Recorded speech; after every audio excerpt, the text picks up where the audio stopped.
సంగారెడ్డి జిల్లా జహీరాబాద్ గవర్నమెంట్ హాస్పిటల్లో సరైన వైద్యం అందడం లేదు.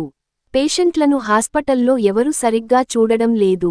హాస్పిటల్లో మందులు రాయమంటే వేరే హాస్పిటల్కి రాస్తున్నారు. టాబ్లెట్లు కావాలంటే బయట నుంచి తెచ్చుకోవాలని చెప్తున్నారు. గవర్నమెంట్ హాస్పిటల్ కంటే ప్రైవేట్ హాస్పిటల్ నయమని చెప్తున్నారు ప్రజలు. గవర్నమెంట్ హాస్పిటల్లో చైర్మన్ వచ్చారు, 7 మంది కౌన్సిలర్ కూడా ఉన్నారు. ఈ జహీరాబాద్ టౌన్కు 37 కౌన్సిలర్స్ ఉన్నారు. చైర్మన్ గారు ఒక 7 మంది కౌన్సిలర్కు పట్టించుకుంటాడు. మరి ఇంకా తత్తిమ 30 काउंसलर्स ఎక్కడ పోయినాయి? यहाँ पे जहराबाद के हिनूस काउंसलर साहब वे यहाँ सिर्फ 7 काउंसलरों को दिलचस्पी लेते हैं. अभी 30 काउंसलर बाकी है. फिर ये 30 काउंसलर को क्यों दिलचस्पी नहीं लेते हैं हमारे चेयरमैन साहब? यहाँ पे ఇంజెక్షన్లు, గోళీలు, ట్యాబ్లెట్స్ అన్నీ బయట నుంచి తెప్పిస్తున్నారు. ఎందుకు తెప్పిస్తున్నారు? ఇక్కడ ఈ జహీరాబాద్ గవర్నమెంట్ హాస్పిటల్లో అందరికీ ప్రైవేట్ హాస్పిటల్ ఉన్నాయి. ఇక్కడ ప్రైవేట్ హాస్పిటల్ పంపిస్తున్నారు వీళ్ళు. మరి ప్రజలు జీతాలు ఇస్తున్నారు, ప్రజలకు ఆన్సర్ ఇస్తలేరు.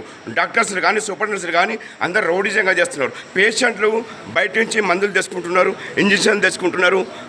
మరి ఇది గవర్నమెంట్ హాస్పిటల్ కాదా? ఇది హెల్త్ మినిస్టర్ దామోదర్ గారు దీనికి ఆన్సర్ ఇవ్వండి. చీఫ్ మినిస్టర్ రేవంత్ రెడ్డి గారు దీనికి ఆన్సర్ ఇవ్వండి. ఈ జహీరాబాద్ గవర్నమెంట్ హాస్పిటల్లో మొత్తం డాక్టర్స్లకు అందరికీ ప్రైవేట్ హాస్పిటల్ ఉన్నాయి. సూపరింటెండెంట్ కూడా ప్రైవేట్ హాస్పిటల్ ఉంది.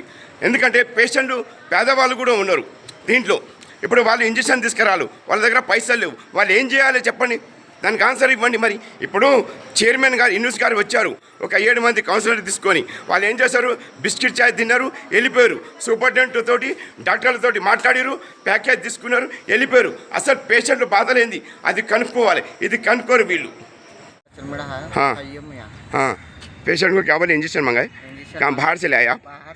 कहाँ बताओ, चिट्ठी बताओ. डॉक्टर ने क्या बोले? नहीं बोले यहाँ पे, नहीं बोल रहे हैं. अच्छा, फिर गवर्नमेंट हॉस्पिटल में इंजेक्शन क्या कर रहे हैं? क्या नहीं जी. पेशेंट का नाम क्या है? समीना. ठीक है, जाइए. ये कौन सा हॉस्पिटल है? ये जहीराबाद सरकारी हॉस्पिटल. మేడం మీరు చెప్పండి, పేషెంట్లకు ఇబ్బంది అయితే లేదని చెప్పండి.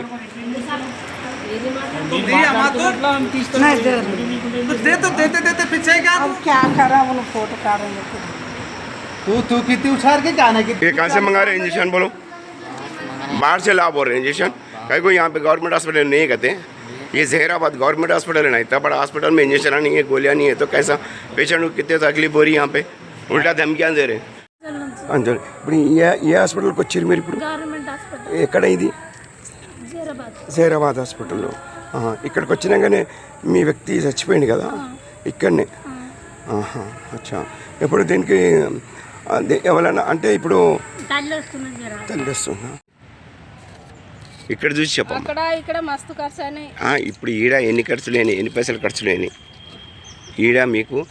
ఈ గవర్నమెంట్ హాస్పిటల్ ఎన్ని పైసలు ఖర్చులు అయినాయి? వాళ్ళు చెకింగ్ తీసుకున్నారు. ఎన్ని తీసుకున్నారు? అదే ఎన్ని ఖర్చులు అయినాయి? ఒక ఆమె 100, ఒక ఆమె 200 తీసుకుంటుంది. గట్లా నడుస్తూనే ఉన్నది. ఎన్ని ఖర్చులు అయినాయి ఇప్పుడు ఈ మన జహీరాబాద్ గవర్నమెంట్ హాస్పిటల్లో? ఎన్ని ఖర్చులు అయినాయి మీకు? అయినాయి 2000 దాకా. 2000 అయినాయా? ఇప్పుడు ఈ గోళీలు కూడా బయట నుంచి తెప్పించిర్రా? ఒకసారి చిట్టి చూపి ఇట్లా. ఇవి ప్రైవేట్ మెడికల్ నుంచి తెప్పించిర్రు. ఇక్కడ చూసి చెప్పు. మొత్తం మీ పేరేంది? పేషెంట్ పేరేంది?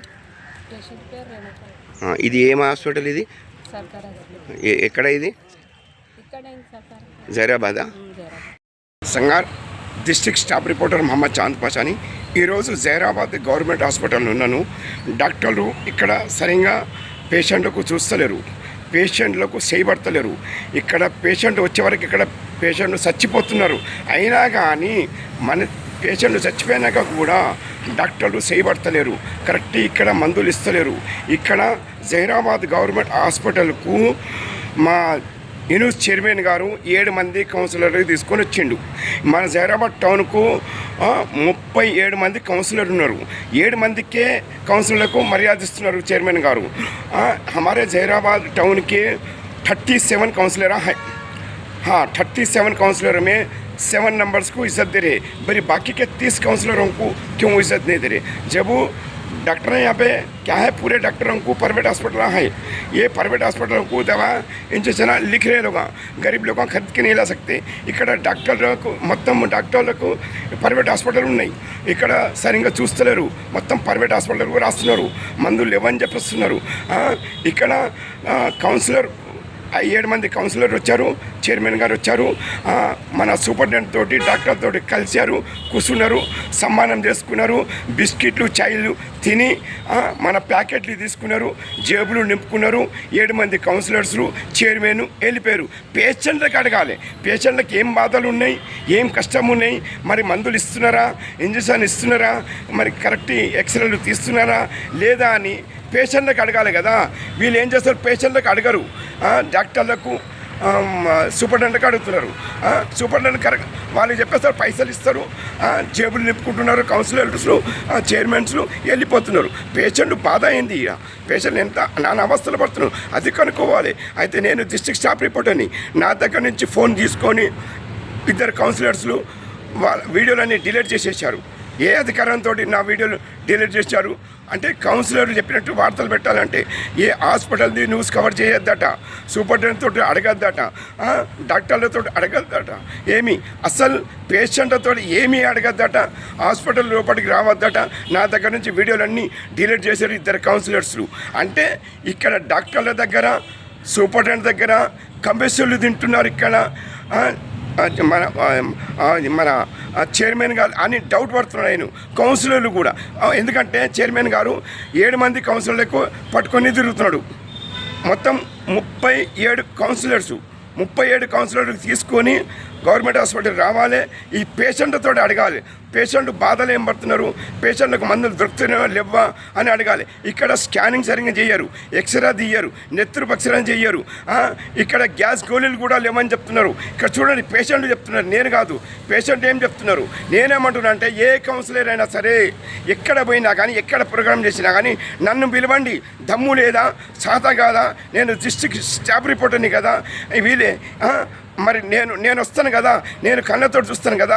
ఒక చైర్మన్ చెప్పినట్టు వార్తలు ఎందుకు పెట్టాలి, నేను ఒక కౌన్సిలర్ చెప్పినట్టు వార్తలు ఎందుకు పెట్టాలి. నేను పేడ్ వార్తలు పెట్టను, ఎందుకంటే మా ఛానల్ నంబర్ 1 ఛానల్, ఇండియాలో నంబర్ 1 ఛానల్, ప్రజల పక్షాన ఉంటుంది, ప్రజలకు సేవ చేసే మా ఛానల్ ఇది. నేను district staff reporter Mohammed Chand Pasha. ఏ హాస్పిటల్లో కానీ, ఏ విలేజ్లో అయినా కానీ, ఏ డిస్ట్రిక్ట్లో అయినా కానీ, ఎవరికి ఏమి జరిగినా కానీ నేను ప్రజలకు తెలియజేస్తున్నాను. నా నంబర్ రాసుకోండి, నా నంబర్ మీద ఫోన్ చేయండి, వాట్సాప్లో పెట్టండి, నాకు మెసేజ్ పెట్టండి. వాట్సాప్లో 8862474466 నా వాట్సాప్ మరి, ఇది నా వాట్సాప్ నెంబర్. నా వాట్సాప్కి తెలియజేయండి, నేను వస్తాను, నేను కళ్ళతో చూస్తాను.